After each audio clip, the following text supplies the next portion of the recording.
welcome to this View from Sibos 2020 preview video. Today we're going to be discussing this year's conference and how it has pivoted toward a digital event for the first time in its history. I'm Kimberley Long, Age Editor of The Banker, and today I'm talking with Joy Macknight, who's Managing Editor of The Banker. So Joy, how is Sibos reinventing itself for the digital era? Well, Kim, as you said, it's gone virtual this year, which is a big change from all the years previous. And it's also become free of charge for the Swift user community. So it could potentially be much more inclusive as well. But obviously, as I said, it's a big change from any other year. This is my 13th Sibos, and in previous years, when newbies have asked me for my advice in terms of how to survive the week, my top tip really was to wear comfortable shoes. Obviously, that's not the case this year. But last year in London, the event actually attracted more than 11,000 delegates. So it'll be interesting to see how many are going to attend over the 4 days this year. But clearly, I think the industries need to share experiences, to share best practices and new ideas to really take that leap forward together remains undiminished, especially in these times of crisis.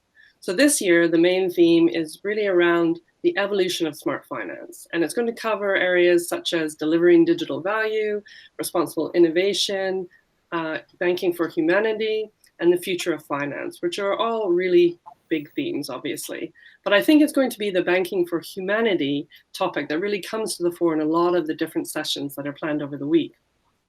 Because banks are really trying to really prove their social value in terms of, ESG or environmental, social, and governance criteria at a time when the world is in turmoil and scrambling to recover from the COVID-19 pandemic.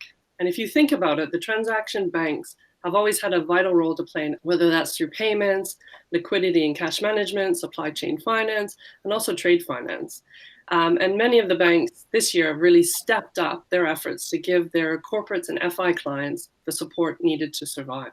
So like you say, this year at Sibos, there's some really huge topics that are going to be addressed, and not least with the COVID-19 pandemic, but everything that's happening now in the evolution of the payment space and just how banking is becoming more socially responsible as well. So what coverage is the Banker planning around Sibos this year? Obviously, our September issue is our Sibos special. And then this year, we're carrying a lot of very interesting and high-level insights into some of the hot topics. So one of the features that we have in the September issue is around cyber security, which is always a hot topic at Sibos and obviously a big challenge for banks and other industries. So, in terms of there's the evolving phishing attacks, there's ransomware and data leakages identified as the biggest threats. And COVID-19 has really expanded that attack surface. But the feature talks also about the shift in emphasis from cybersecurity to the broader concept of cyber resilience. So banks can respond to and recover from breaches quickly and also learn from the experience. I wrote an article on the importance of helping corporates improve their working capital to provide the liquidity required to get through the crisis. Corporates are not only concerned with their own survival, but also that of their suppliers, and are also showing greater interest in supplier financing solutions from their banking partners as well as fintechs. James King, Europe editor, wrote an article on the rise of the corporate treasurer when it comes to risk management.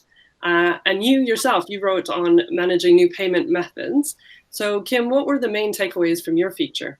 Yeah, so like you said, I talked about the new payment methods that are now really becoming more and more prevalent, especially with the rise of COVID and more contactless payments and cashless payments becoming more popular.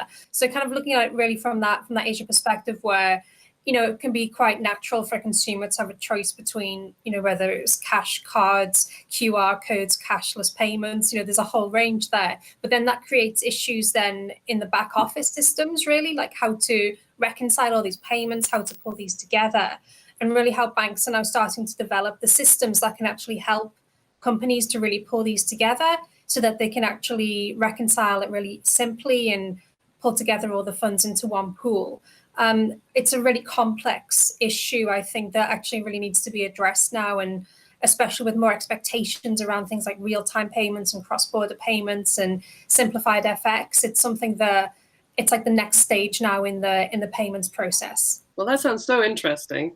And of course, during the course of the week, from the 5th to the 8th of October, the banker will also be airing its View from Sibos video series, where we talk to the great and the good in the transaction banking world. So tune in at thebanker.com/Sibos.